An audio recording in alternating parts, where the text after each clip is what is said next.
இம்ரான் எப்போதும் பள்ளிக்குச் செல்லும்போது சோர்வாக இருந்தான்.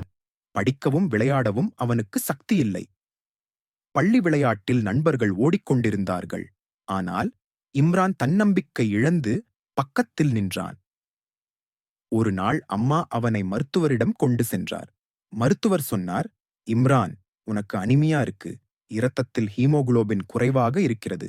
மருத்துவர் அறிவுறுத்தினார், தினமும் பசும்பால், முட்டை, காரட், சுண்டல், பழங்கள் சாப்பிட வேண்டும். ஆரம்பத்தில் இம்ரான் அவற்றை சாப்பிடவில்லை. ஆனால் பள்ளியில் நல்லா விளையாட வேண்டும் என்ற ஆசை அவனை மாற்றியது.